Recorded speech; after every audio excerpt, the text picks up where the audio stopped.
Sí. La doctora Berta Alicia nos trae esta ponencia, este tema, que es el acompañamiento en la adversidad. Ella es licenciada en psicología clínica. Damos la bienvenida a Berta.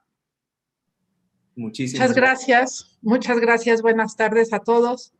Sonia, mucho gusto en conocerte en persona. Había leído algunas cosas tuyas, pero es un gusto escucharte y estar aquí. Y un poco difícil ser la que sigue de ti, pero bueno, empezaremos con la ponencia.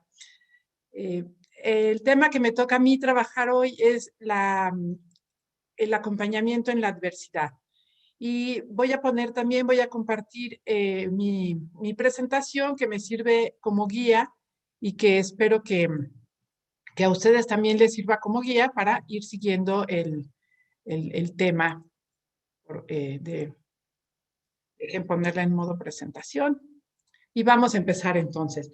Vamos a empezar con algo que seguramente, bueno, que no seguramente porque ya lo escuché yo, estuve escuchando todo por YouTube y que lo hemos visto, pero me encanta empezar por el acompañamiento, por la etimología del acompañamiento, porque desde que lo leí me enamoré de esa palabra. El acompañamiento tiene una etimología hermosa que viene del pan. Acompañar es una palabra que se deriva de panis, pan, y el afijo que es ad. Entonces, quiere decir los que comen el mismo pan, los que están compartiendo, comiendo el mismo pan. Es una palabra que se usa en el español desde 1140 y tiene ese significado de estar junto al otro, de ir con el otro, pero no de ir de cualquier manera, sino de ir compartiendo el pan, compartiendo la vida, compartiendo lo cotidiano de la vida, las necesidades más humanas, las necesidades más elementales, como es comer el mismo pan, ¿no? Y luego tenemos la etimología también de adversidad. La adversidad o el infortunio, la mala suerte, todas estas cosas, proviene de verter, girar. Y con ad se convierte en girar en contra, ir en contra. Entonces nos refiere a cuando las cosas están mal, cuando la suerte, ¿verdad? La fortuna va en contra nuestra, cuando la rueda gira en nuestra contra y entonces sufrimos, tenemos mala suerte, estamos tristes, tenemos una situación deplorable, etcétera, ¿no? Entonces vamos a hablar de qué significa para el ser humano la adversidad. ¿Qué pasa en la adversidad? ¿Qué pasa cuando las cosas se nos ponen muy difíciles? Ahora en tiempos de pandemia, ¿qué pasa cuando nos enteramos de un dolor físico, de una enfermedad, que alguien ha salido positivo en el coronavirus, que alguien acaba a lo mejor está recién hospitalizado, que lo entubaron? Ese dolor que más con esta enfermedad horrorosa te aísla, te separa de la gente, te deja solo, ¿no? ¿Qué significa cuando tú tienes un dolor horrible, cuando te duele algo, cuando estás muy enfermo, cuando sabes que tienes pocos días de vida, cuando tienes algo que verdaderamente te duele mucho, te separas del otro? Sientes tu dolor empieza a volverse gigante, tu dolor empieza a volverse grande y muchas veces en el dolor nos volvemos egocéntricos y pensamos que todo está girando alrededor nuestro y entonces esto nos separa un poco de la humanidad. ¿Qué pasa cuando tenemos una pérdida? Cuando alguien se muere, cuando perdemos algo muy querido, no necesariamente una persona, pero principalmente una persona, cuando perdemos a lo mejor un lugar, una casa, un trabajo, sentimos que el mundo se detiene, sentimos que ¿cómo puede seguir saliendo el sol después de que a mí me pasa esto? No sabemos cómo va a continuar la vida y nos sentimos justamente separados, alejados, sentimos que la gente no nos entiende. ¿Cuántas veces en una pérdida nos dicen cosas que nos dan ganas de decirle quítate, vete, no te quiero ver, ¿no? Porque sentimos que la gente no entiende nuestro dolor interno. Un fracaso, por ejemplo, ¿qué significa también a veces el fracaso? Significa que no dimos el ancho, que no estuvimos al nivel que la gente esperaba y entonces se junta con la vergüenza. Y en ese sentido, en ese momento, cuando el fracaso nos da vergüenza, nos da pena, nos sentimos diferentes, nos sentimos menos que los demás, menos humanos, menos personas, menos valiosos, ¿no? Otro dolor, otra adversidad muy fuerte para el ser humano, muy, muy fuerte y que pasa a veces desapercibida porque es un dolor, una adversidad silenciosa, es la soledad. ¿Qué pasa con con estas personas? Por ejemplo, estaba yo leyendo de los viudos de tercera edad, ¿no? Viudos que son adultos mayores, a lo mejor como dice mi mamá, no es de tercera edad, esta ya es a los 85, a los 90 años, dice mi mamá que tiene 87, dice, ya no estamos en la tercera edad, estamos en la quinta edad, ¿no? Pero bueno, estos ancianos que tienen a lo mejor 80, 90 años, que son viudos, que se quedaron solos y que pasan días enteros sin que nadie los visite, por ejemplo, ¿no? Es esa adversidad también, y eso también separa al ser humano de los demás, nos separa, cuando estamos en esta adversidad nos sentimos separados, nos sentimos diferentes, nos sentimos menos valiosos. ¿Qué pasa cuando vivimos oprobio o desprecio? Por ejemplo, el más claro que yo puedo pensar de desprecio, de ejemplo, es el bullying.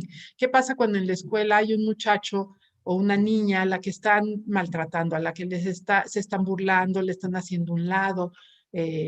Tengo una paciente que me decía, ella ahorita es una jovencita, está en la universidad, pero cuando ella estaba en la secundaria había un grupo de chicos que le pateaban su lunch. Por ejemplo, ella empezaba a comer, tiraban el lunch y se lo pateaban entre el grupo de muchachos, ¿no? Ese es desprecio, el bullying es un problema de desprecio. Estos de aquí somos más, valemos más, podemos más, y entonces esta niña era despreciada, era devaluada, era deshumanizada en ese sentido, ¿no? ¿Qué pasa cuando hay maltrato o abuso? ¿Qué pasa con estos que abusan de los niños, con estas personas que abusan de los niños, por ejemplo, que los tratan como cosas y los utilizan como objetos? Deshumanizan al niño, avergüenzan al niño, lo hacen sentir no valioso, lo hacen sentir distinto a todos los demás niños. Quien ha trabajado con estos casos de abuso infantil sabe cómo los niños crecen sintiéndose menos, sintiéndose no merecedores, sintiéndose apartados de la humanidad, ¿no? Y esto también pasa como adversidad en los eventos traumáticos. Cualquier evento que sea traumático, un accidente, un secuestro, un asalto, todos estos eventos dolorosísimos que te desorganizan, te hacen sentir distinto, te hacen sentir separado. Y es esa separación, esa separatividad, y como diría Eric Fromm, del grupo social, una de las cosas más dolorosas de la adversidad, más difíciles de manejar en la adversidad. El dolor cuando es muy profundo nos desorganiza, nos desorienta, ya no sabemos para dónde vamos, ya no sabemos, la pregunta que nos toca mucho escuchar a nivel profesional es ¿por qué me tuvo que pasar eso a mí? ¿Por qué si yo tanto he pedido, si yo tanto he querido, si yo, ¿por qué nos desorienta? ¿Dónde estoy? ¿Quién soy? ¿A dónde voy? ¿Qué me pasa? ¿No? Otra cosa que hace el dolor profundo es que detiene el tiempo y parece que giramos en el mismo lugar meses, pasa un año de ese dolor y muchas veces la gente dice, no puedo creer que cómo viví, no recuerdo ni siquiera cómo viví estos 365 días, porque ni siquiera tengo noción de dónde estaba, no me acuerdo de nada, ¿no? O también otra cosa que hace es que cambia la sensación del tiempo en nuestra conciencia. El tiempo se hace largo, se hace corto, se desorganiza, ya no tiene una secuencia clara, esto pasó primero, esto pasó después. La adversidad también nos fragmenta la experiencia y le deja una calidad como de sueño a las situaciones más horribles. Recordamos pequeños fragmentos de la experiencia dolorosa, pero muchas veces no recordamos el todo. No recordamos el orden, no recordamos qué más estaba pasando en ese momento.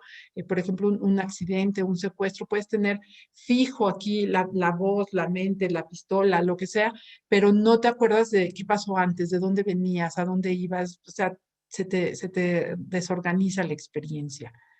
Y te da un sentimiento de diferencia, de soy diferente, ya no soy una parte del mundo, no soy yo junto a todos, no soy normal, no soy igual a todos, sino que estoy totalmente separado, distinto. Y ese distinto no es soy distinto porque soy único e irrepetible con orgullo, sino soy distinto, soy menos, no valgo, no estoy al nivel.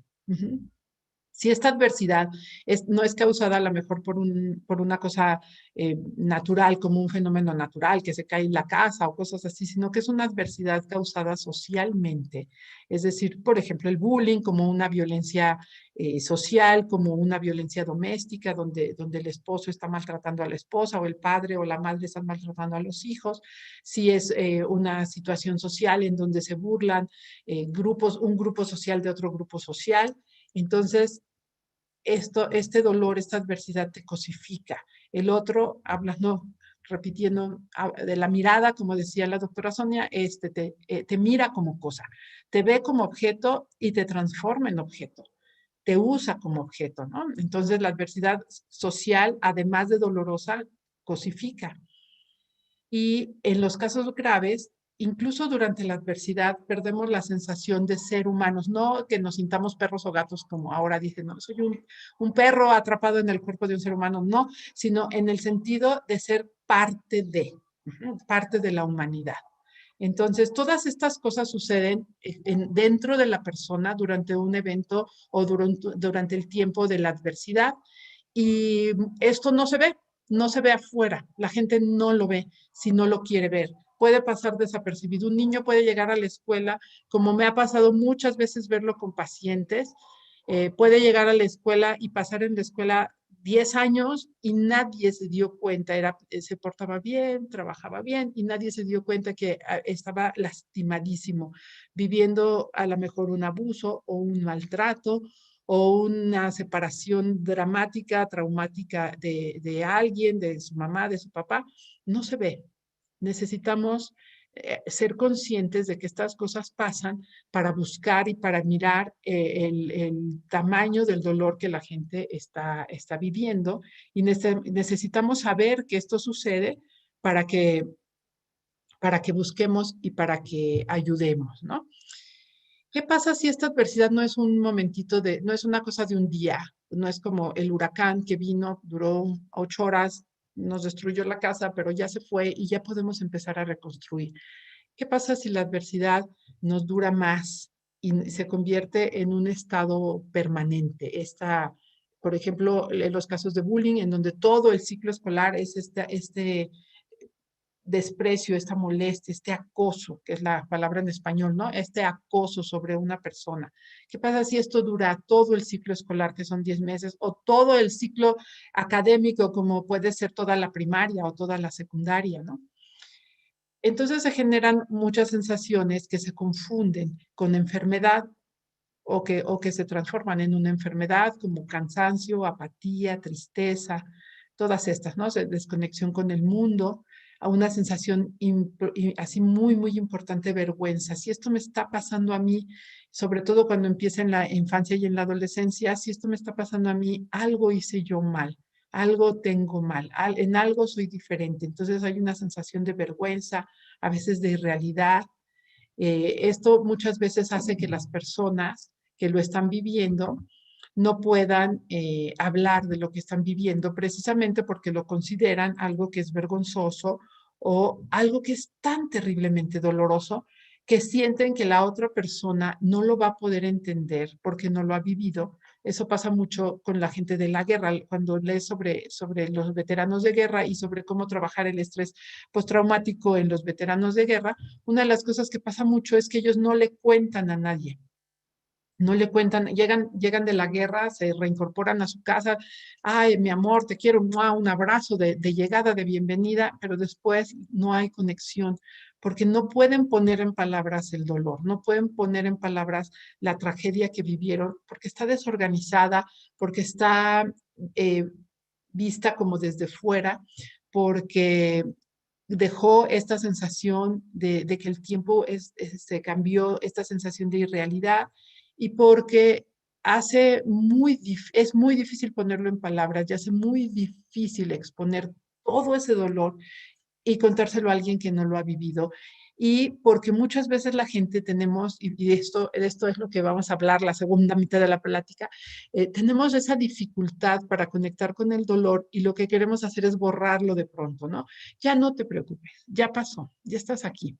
No llores, que no vean que sufres, no les dejes saber que te duele tanto, no te preocupes, ya pasó, ¿no? Entonces queremos muchas veces los demás borrarlo del mapa y la gente lo único que siente es no sabes lo que yo estoy viviendo, no tienes una idea de lo que a mí me ha pasado y no tiene caso que te lo intente contar porque no lo vas a entender, ¿no?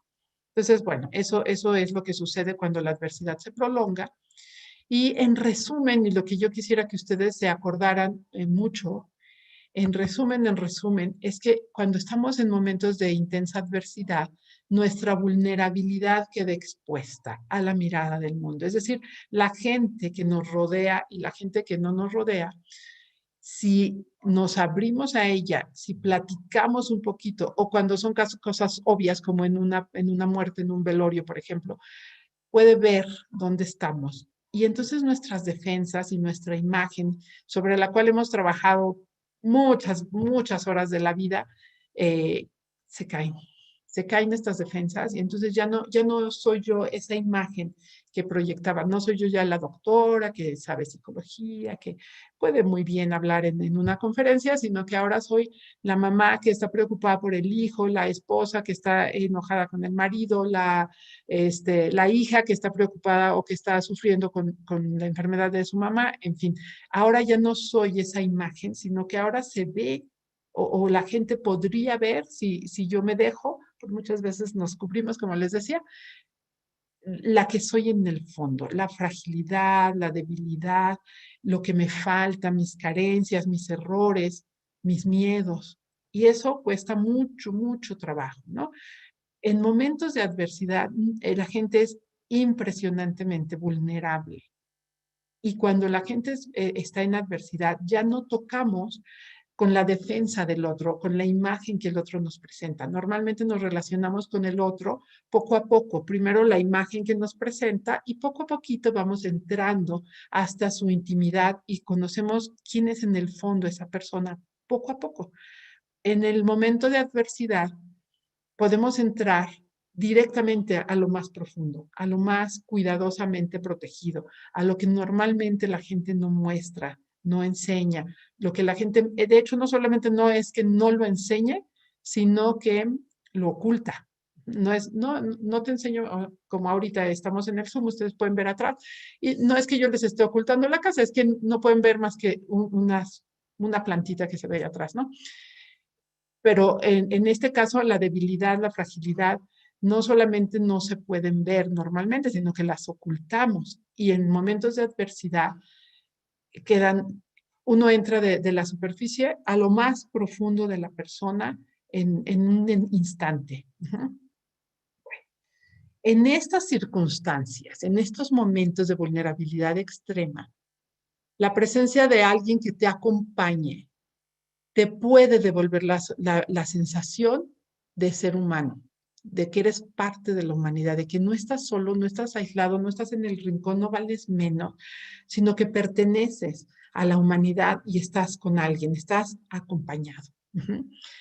En esas circunstancias de extrema vulnerabilidad, nosotros como las personas que acompañamos, tenemos el poder impresionante de volver al otro la posibilidad, de regalar al otro la posibilidad de volver a sentirse una persona, de volver a sentirse humano, de ser aceptado con lo que más ha ocultado a los demás, con lo que más vergüenza le da.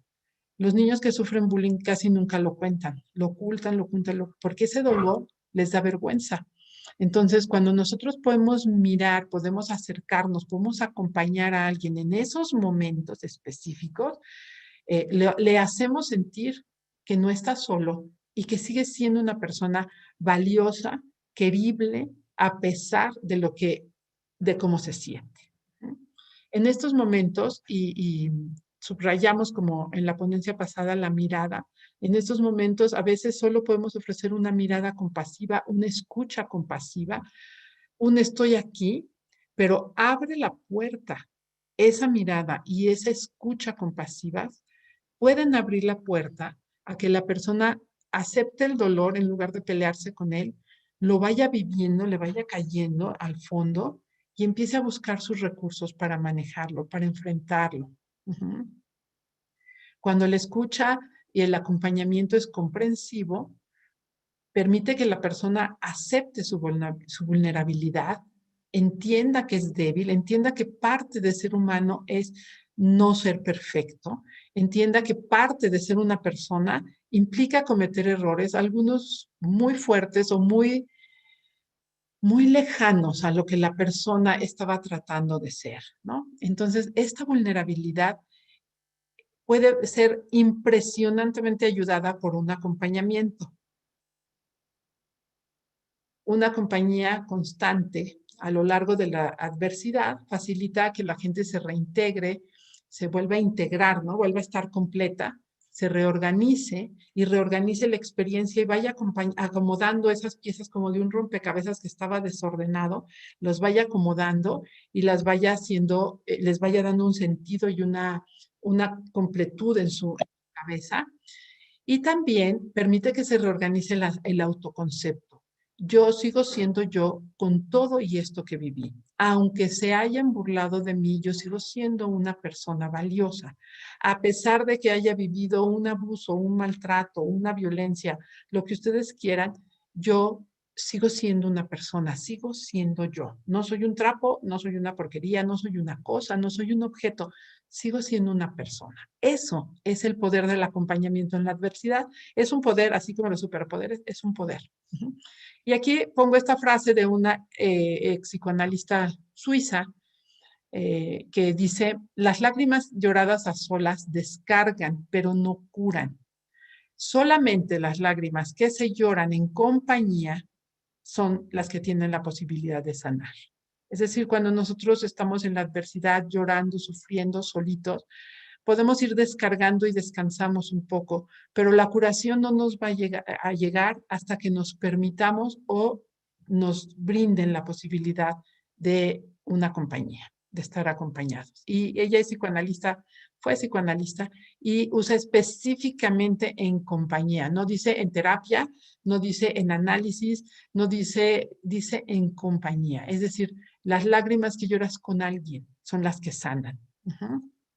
Y aquí quiero hacer un alto para señalar la mitad de la ponencia y después entrar a cómo le hacemos.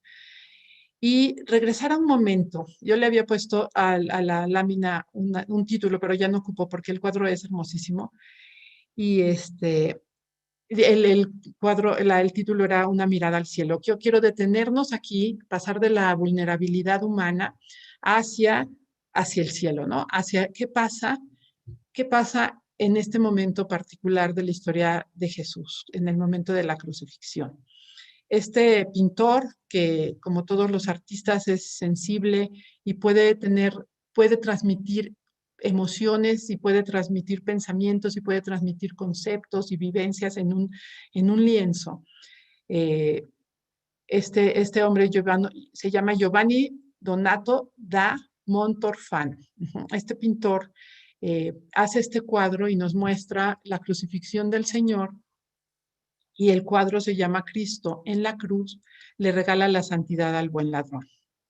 Y ese momento de la crucifixión, ese momento, el último momento antes de que Jesús expire y muera, en ese momento que nos relatan los evangelistas, Jesús ha sufrido todas las adversidades que yo mencioné en mi primera lámina, ¿no? Jesús ha vivido dolor físico, Jesús ha sido usado como una cosa, se han burlado de él, han abusado de él, lo han maltratado, lo han aislado, sus amigos lo han negado, lo han tratado como una cosa durante todo el tiempo, lo han lastimado, lo han apartado y en ese momento, en el último momento antes de morir, nos dice la historia, nos dice el Evangelio, están estos dos ladrones junto a él y uno sigue burlándose, continúa mirando y tratando a Jesús como cosa. Yo soy una persona que me río de ti, que eres un subser, ¿no? Ay, mira, no que eras tan rey, ¿por qué no le dices a tu padre que venga y que te salve? Y hay otro ladrón que le dice, cállate, él no hizo nada, nosotros sí somos malos, él no.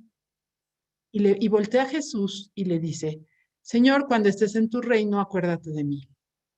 Y Jesús que está sufriendo, siente esta compañía del buen ladrón, que le devuelve en un instante, en el último instante de su vida humana, le devuelve la humanidad porque lo vuelve a ver como persona. Y de hecho en el cuadro está el buen ladrón, tiene la cara levantada y el otro ladrón tiene la cara hacia abajo, porque también nos habla de ese encuentro con la mirada, con la escucha y con la capacidad que a pesar de ser un ladrón, que realmente no sabemos mucho de qué se robó el hombre, pero sabemos que si lo crucificaron, pues lo consideraban una persona que no merecía vivir. Algo malo pudo haber hecho él seguramente para hacer esto. Sin embargo, conservó la capacidad de ver el sufrimiento de Jesús. Jesús que se conmueve en ese momento. Y eso es algo que a mí siempre me hace un nudo en la garganta cuando lo leo en la Semana Santa y esto. Eh, Jesús voltea tan conmovido que le regala el cielo y le dice, hoy estarás en el reino de los cielos. Y lo hace santo. Porque no, ese poder en ese momento de adversidad, el poder ver a Jesús como persona, conmovió a Jesús como ser humano, que todavía era. Todos tendemos a conmovernos en la Navidad cuando vemos cuántos dibujos, cuántos cuadros, cuántas pinturas, cuántas cosas hay en Navidad con el Dios niño, ¿no? Y nos conmovemos de pensar en un Dios que era un bebé. Pero también podemos pensar y conmovernos en este Jesús que en el sufrimiento horrible de su pasión recibe una mirada humanizadora, un mensaje de te estoy viendo, y de un ladrón que también está a punto de morir y puede salir de sí mismo para defender y humanizar y contactar con otro. Y eso es lo que yo les voy a invitar a hacer. Digo, no es que seamos todos ladrones, ni tampoco que nos vamos a ganar el cielo en una, pero esto es lo que yo les voy a invitar a hacer. Otro artista que toca este tema también es Juan de Dios Pesa. Juan de Dios Pesa tiene un poema que habla también de esto y que nos dice, y lo tenía, pero no sé qué pasó, si lo puse acá, sí. No me mueve mi Dios para quererte, el cielo que me tienes prometido, ni me mueve el infierno tan temido para dejar por eso de ofenderte. Tú me mueves, Señor. Muéveme el verte clavado en una cruz y escarnecido. Muéveme el ver tu cuerpo tan herido. Muévenme tus afrentas y tu muerte. Muéveme, en fin, tu amor de tal manera que aunque no hubiera cielo yo te amara y aunque no hubiera infierno te temiera. Entonces, él también lo vio, él también ve ese dolor de Jesús y si Jesús hubiera estado, si él hubiera estado frente a Jesús, probablemente le hubiera podido mandar un mensaje también de ese nivel, ¿no? De acompañamiento en ese último momento de vida. Bueno, regresamos a la realidad actual, a lo humano, ¿no?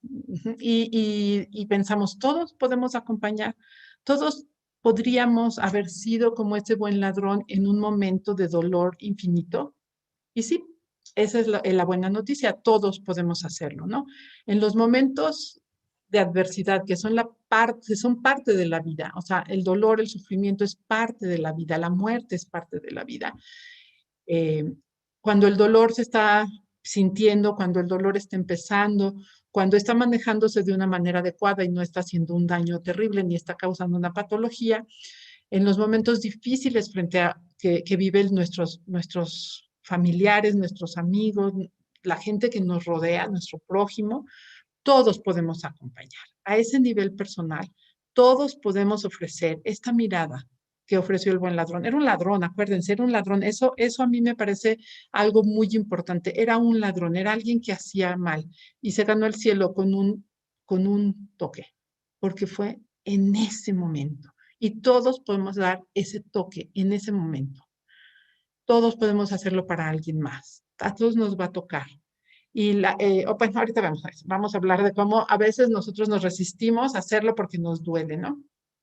Y algunos también vamos a poder, muchos de los que están aquí en el Congreso son alumnos, exalumnos o están interesados en formar parte de una comunidad de acompañamiento a nivel profesional, como consultores, como terapia, como ustedes quieran, a lo mejor también como tutores, como mentores, en un acompañamiento espiritual. Todo esto es un trabajo que requiere una formación. Ya no es nada, no nos basta ser humanos, aunque por supuesto se requiere. La pura técnica no hace un buen acompañamiento.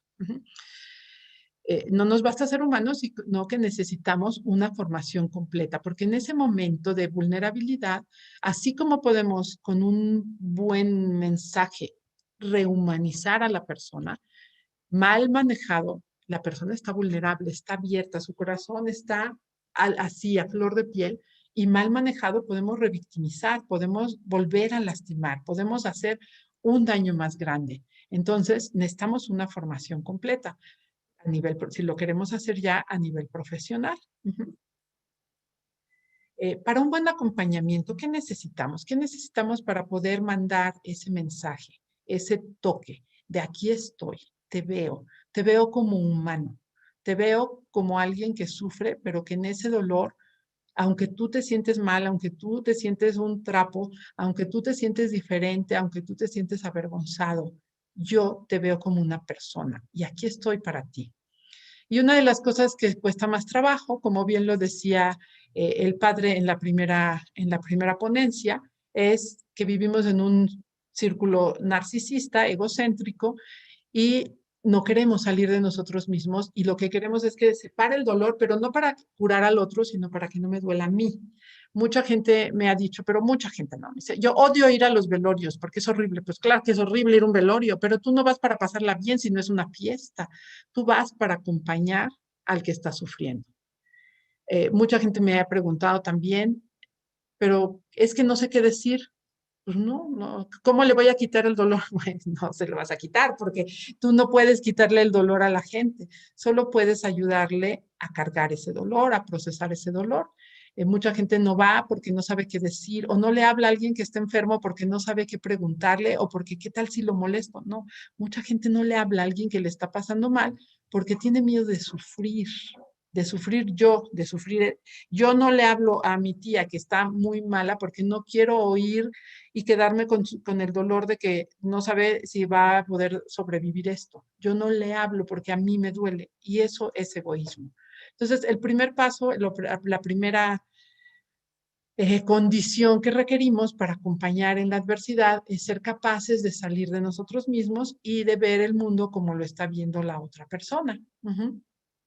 Tenemos que mirar en lugar de ver y escuchar en lugar de oír, que no quiero ahondar en esto porque ya hubo ponencias al respecto, pero tenemos que aprender a mirar lo que la otra persona es, lo que la otra persona está viviendo, lo que la otra persona está sintiendo.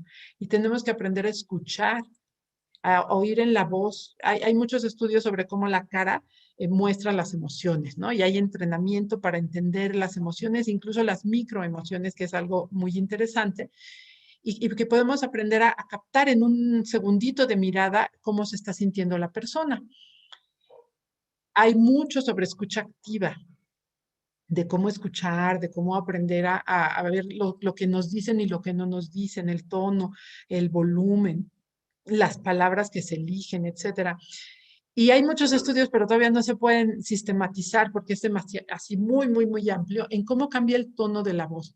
Pero si a ustedes les ha tocado acompañar a alguien que está pasándola muy mal o acompañar a alguien que está verdaderamente feliz, ustedes saben que el tono de voz cambia.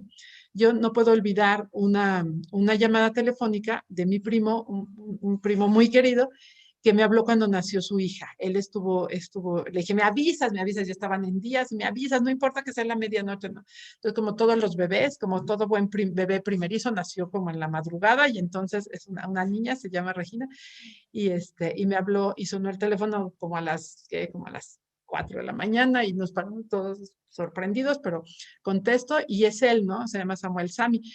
Ya nació, me dijo, ya nació, es niña y está bien. Y su voz era otra voz. O sea, tú te das cuenta de la emoción que tienen por el tono de voz, por escuchar la voz.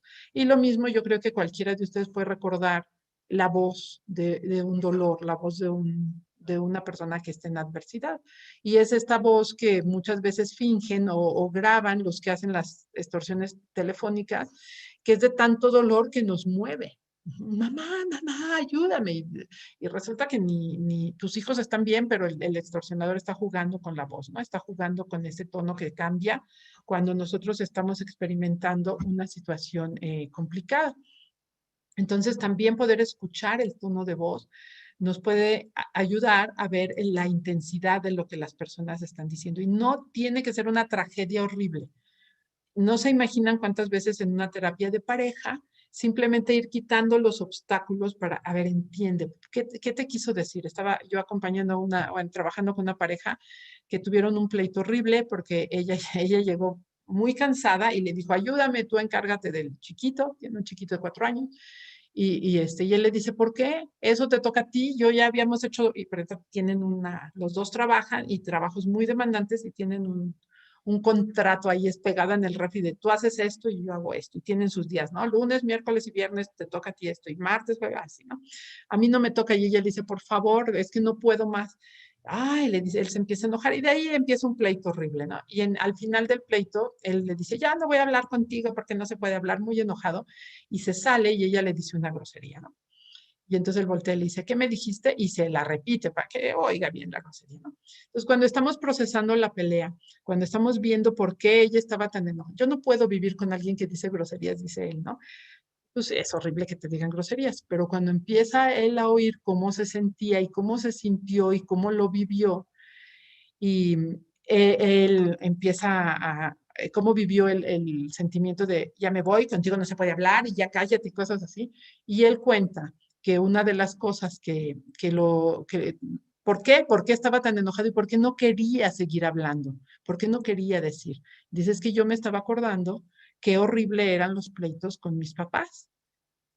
Y bueno, nada más empezar a contar cómo se sentía él, a ella la transforma. Y nada más que él puede escuchar cómo se sentía ella de verdad cuando estaba tan enojada, los transforma y entonces ya pueden verdaderamente sentir la profundidad del dolor y cambia la voz. Cuando él empieza a hablar diferente, su voz era diferente y ella se quedó quieta, callada, escuchando, escuchando, porque sintió ese tono de voz. A veces no lo oímos, a veces no lo sentimos y en el acompañamiento, en las terapias, lo señalamos. ¿Qué oyes en su voz? A ver, su voz está como temblando. ¿Qué tienes aquí? ¿Qué está aquí atorado? Cuéntale que está aquí atorado. Y puede sacar el dolor y no tiene que ser un dolor de una adversidad, de un secuestro. Puede ser el dolor de que me lastimó mucho que me hablaras así. Ujú. Bueno, pues mirar en lugar de ver, escuchar en lugar de oír, porque si no me sigo aquí hablando 1000 años. Aprender a controlar nuestras respuestas emocionales para responder al otro. Si nosotros vamos a acompañar a alguien que está enfermo, a no sé, una persona mayor que tiene a lo mejor una de estas enfermedades terminales y nos empieza a platicar de que pues ya sabe que se va a morir y que quiere dejar todo organizado y que no sabe cómo despedirse de su nieto que está chiquito y nos empieza a preguntar, ¿tú crees que le haga daño que yo le diga? Nosotros podemos tener un nudo en la garganta y tener muchas ganas de llorar, pero tenemos que controlar esta emoción, para poder estar con el otro. No decirle, no, ya no hables de eso, ya no estés pensando en esas cosas, abuelito, tío, ya no pienses en eso, porque eso entonces cierra la puerta. Tenemos que controlar nuestro dolor para escuchar el dolor del otro y poderle responder a lo que el otro necesita y no lo que a mí me hace su dolor, que es como uno responde. En parejas, en terapia de pareja o en terapia de familia, la gente puede decir, es que, por ejemplo, un adolescente le puede decir a su mamá, mamá, es que no me entiendes. Y a la mamá, en lugar de responder al no me entiendes y decir, a ver, ¿qué no te estoy entendiendo? Vuélvemelo a explicar. Si no te sientes entendido, vuélvemelo a explicar. La mamá responde al no me entiendes como diciendo, sí, claro, siempre es mi culpa, respondiendo a lo que a ella le duele, ver que no está siendo capaz de entender al hijo o que su hijo no se está sintiendo entendido, ¿no? Entonces tenemos que aprender a controlar nuestra respuesta emocional para poder contactar y responder a la emoción, a la situación de necesidad de la otra persona. Y esto es como asomarse a la herida del otro, controlamos nuestra respuesta, nos asomamos, oímos, miramos, salimos de nosotros mismos y estamos viendo la parte más frágil del otro. Y esto requiere el límite del respeto. Si no tenemos un profundo respeto por la otra persona, y El respeto no conocido como miedo, no entendido como miedo. Mucha gente dice, no, yo a ese señor sí le tengo mucho respeto, ¿no? La que le tienes miedo no se atreve ni a saludarlo, ¿no? No el respeto visto como miedo, sino el respeto visto en su significado etimológico. Respetar viene de respiciere, que quiere decir conocer. Conocer profundamente y valorar eso que conocemos en el otro. Si no lo respetamos, si no consideramos que el otro está bien como es, que a lo mejor no está haciendo algo bueno, puede ser, y necesitamos ayudarle en su conducta, pero respetando sus sentimientos, su persona, su dignidad, lo que es como persona, es el límite para que no dañemos al asomarnos de una sola, en un solo instante a a su parte más íntima, a lo que más trabajo le cuesta expresar. Entonces, estas son necesidades para un buen acompañamiento. Nos toque acompañar como hermano, como esposo, como hijo, como papá, como vecino, a cualquier persona. Estas son necesidades para todo acompañamiento. Tenemos que aprender a aceptar las emociones. Las emociones y los sentimientos no tienen signo. No hay emociones malas. Hay conductas malas con alguna emoción. Yo puedo estar muy enojada y puedo expresar mi enojo y no está mal estar enojada. Pero puedo expresar mi enojo diciendo estoy muy enojado o diciendo no voy a permitir que me hables así, o puedo expresar mi enojo cogiendo una piedra y aventándosela a tu coche, ¿sí? Entonces tenemos que saber que las conductas pueden ser buenas o malas y las conductas se tienen que parar cuando son negativas, pero las emociones no, las emociones hay que entenderlas.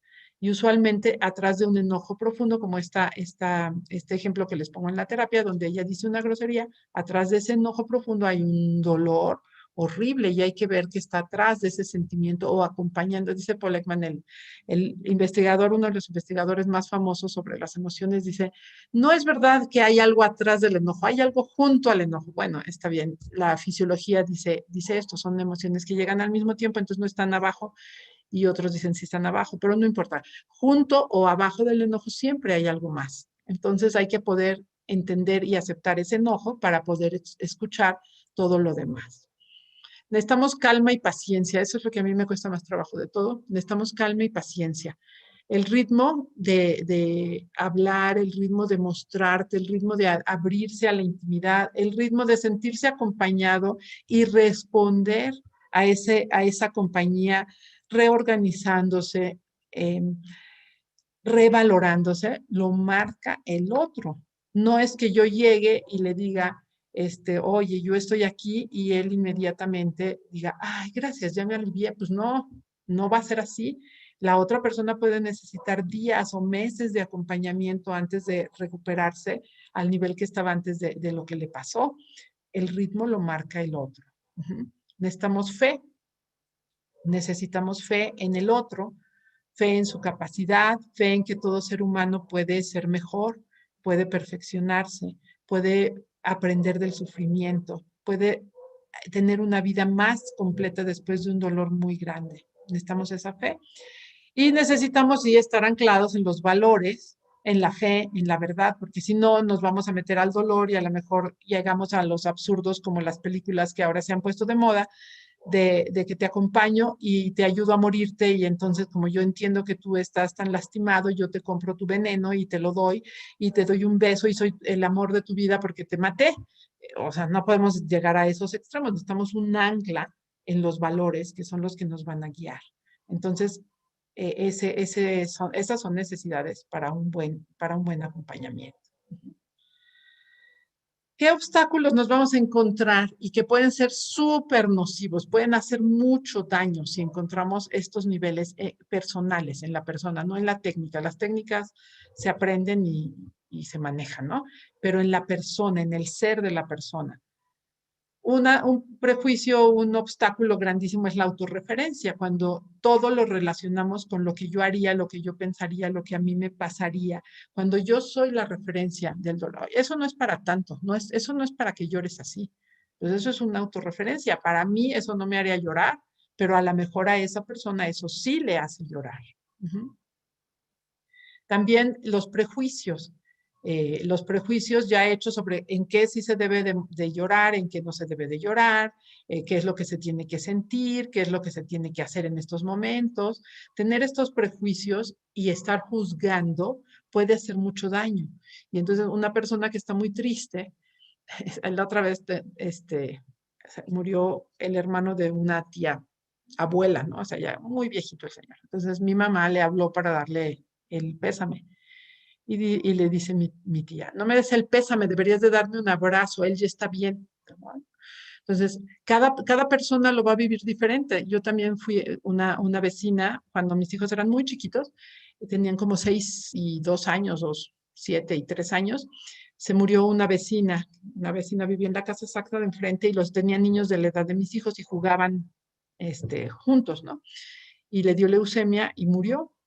Y fuimos a la misa pues a la misa con todavía de cuerpo presente, y el padre dijo que nadie debería de llorar en el velorio, que deberíamos de estar todos felices. Y el esposo se salió de la misa, se salió de la iglesia y dijo, yo no voy a estar feliz. O sea, hay momentos para todo y no podemos prejuiciar y decir cómo te debes de sentir. Sí, este hombre estaba muy triste y esta tía dice, yo quisiera estar en su lugar, ¿no? La que se le murió su hermano.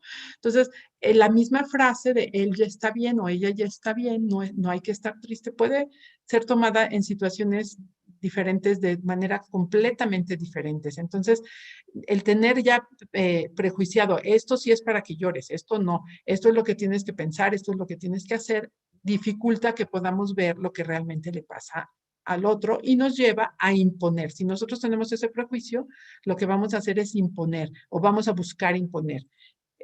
Ya no te preocupes, ya no pienses, ya no sufras, en fin, ¿no? Otra cosa que es un obstáculo es cuando nosotros decimos una cosa que no sentimos. Ay, sí, sí te comprendo, qué horror. Y por dentro estás pensando en otra cosa y ni siquiera piensas que eso es feo o que eso es doloroso. O estás autorreferenciando, te dices, sí, sí, sí, para allá, que se calle. O de alguna manera estás mandando un mensaje que no es que no va con lo que tú estás viendo o sintiendo o pensando. Y entonces la gente percibe la falsedad y eso lo cierra. Entonces, estos son los obstáculos que pueden hacer mucho daño porque entonces no le permiten a la persona sentirse querido y sentirse valioso y sentirse acompañado y volverse a sentir humano, sino que lo hacen sentirse otra vez juzgado.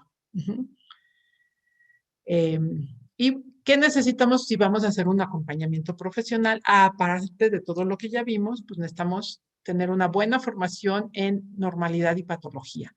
¿Qué es lo normal y qué es enfermedad? Hasta en los duelos. ¿Cuál es un duelo normal después de una muerte y cuál es un duelo que requiere una terapia porque ya está atorado como un duelo patológico? Tenemos que saber qué pasa en los eventos traumáticos, en los maltratos, en los abusos, en la violencia, la infidelidad, que también es un evento traumático. ¿Qué es lo que sí hace y cómo reacciona la gente cuando vivió un evento traumático para no hacer justamente lo que veíamos en la otra lámina, para no tener un prejuicio? Ya pasó un año, ya tiene que estar bien. O bueno, no es para tanto, ya perdónalo. Oye, abusó de mí 8 años y me golpeaba y me maltrataba. Bueno, pero tú eres cristiana, ya perdona, ya, perdónalo ahorita. No, vamos a ver la herida, vamos a ver cómo es el trauma, vamos a ayudar a que se sienta segura esa persona, que esté segura y que no va a volver a ser maltratada para que pueda entonces abrirse al perdón y sobre todo a la reconciliación, sobre todo en parejas y en familias. Muchas veces se pide un perdón y se dice perdona, pero se espera una reconciliación. Entonces ya perdona a tu marido que te engañó y aún sin saber ni si ya terminó con la otra mujer, ya perdónalo y ya lo estamos haciendo que se reconcilien y vivan juntos. No, tenemos que saber cómo son los efectos del trauma a corto y a largo plazo para ir curando heridas y manteniendo a la víctima segura antes de pedirle nada, por ejemplo. Necesitamos tener buenas técnicas. Hago mucho énfasis en el trauma porque la gente que no se pone a estudiar en serio el trauma puede confundir un evento traumático con un dolor natural que se le tiene que pasar. Oye, ya pasó 6 años, ya suéltalo. Si tú viviste un evento traumático, si viviste un abuso, si viviste un bullying por muchísimo tiempo, si viviste algo que verdaderamente fue trauma, pasan 10 años y te sigues acordando y te vuelve a doler igual, ¿no?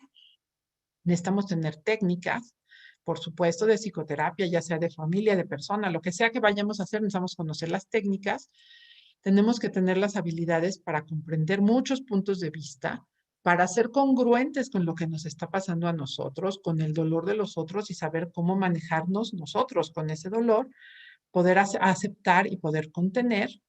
Y también tenemos que tener conocimiento de nuestros límites. Esto sí lo puedo manejar, esto no lo puedo manejar, y tener la capacidad de trabajar en equipo con otros profesionales. En fin, ya este es el último cachito para hacer algunas preguntas si quieren. Vamos a recordar unos puntos claves de la conferencia. Vamos a recordar que lo que se hace en estos momentos de profundo sufrimiento tiene un impacto tal que difícilmente se olvida. Lo que nosotros podamos hacer por el otro en esos momentos son de mucho impacto, profundo y duradero, o terrible y súper dañino, porque la gente está muy vulnerable. Puede transformar para bien la vida de otra persona, y no desperdiciemos la oportunidad de ser un acompañante por miedo a mi dolor. No hay manera de explicar o de sobrevalorar la satisfacción que se siente apoyar a alguien en ese momento, saber que hiciste el contacto, saber que la persona se sintió mirada, escuchada y entendida por ti en ese dolor horrible. Esa sensación de haber sido útil supera con creces lo que te puede hacer llorar a ti o lo que te puede doler. Entonces, no desperdicien esa oportunidad por miedo a que les duela o a que se sienta feo. ¿Ok? Pues bueno, eso es la teoría, digámoslo así. Con esto yo termino y no sé si hay alguna pregunta. Pasamos a eso. Sí, Muchísimas gracias, Berta. Sí, ha estado bastante bueno. Estamos con el tiempo un poco justos, entonces vamos un poquito concretos. También tenemos dos preguntas. Arrancamos con la primera, que es en la posición, ¿no? De reconozco que necesito acompañamiento. ¿Cómo puedo identificar a un verdadero profesional de acompañamiento y que pueda ayudarme a vivir un proceso en el cual con el que usted precisamente ha descrito, ¿no? Con todos estos niveles, ¿no? Que nos ayuda un poco a identificar un buen acompañamiento y nos ha detallado en toda la ponencia, pero ¿cómo puedo identificarlo? ¿Cómo identifico un buen acompañante? Bueno, hay muchas cosas. La herramienta clave de un acompañamiento profesional es que la gente sienta confianza. Esto es algo que se siente, ¿no? Hay personas que, aunque hayan estudiado mucho y sepan mucho, y aunque te las haya recomendado tu mejor amigo y todo, no te dan confianza. Entonces hay que confiar en uno mismo. Si la persona te da confianza, esa es una cosa importante. No hay que tener miedo a preguntar sobre la preparación profesional que tiene la persona. Si tú vas a ir a un doctor para que te opere un dedo de la mano porque se te rompió, pues lo menos que buscas es que sea ortopedista y busca su título de ortopedista. No vas a ir a que te opere el dedo un muchacho que acaba de salir de la universidad y que todavía está haciendo su internado. Aunque esté guapo, sea lindo y te dé confianza, pues no, quieres que tenga un título y que sepa lo que va a hacer, que maneje las técnicas, aunque te dé mucha confianza el chiquito que acaba de salir de la carrera, ¿no? Entonces, que no dé pena pedir saber, preguntar qué es lo que estudió el acompañador, el que va a acompañar. Hay diferentes caminos que te llevan al acompañamiento y dependiendo de qué le pase a la persona es el profesional que va a necesitar, pero hay que pedir el título. No basta con que sea psicólogo, necesita herramientas de terapia. Si es un consultor, no basta que, si estudió para consultor familiar, que sea consultor de familias.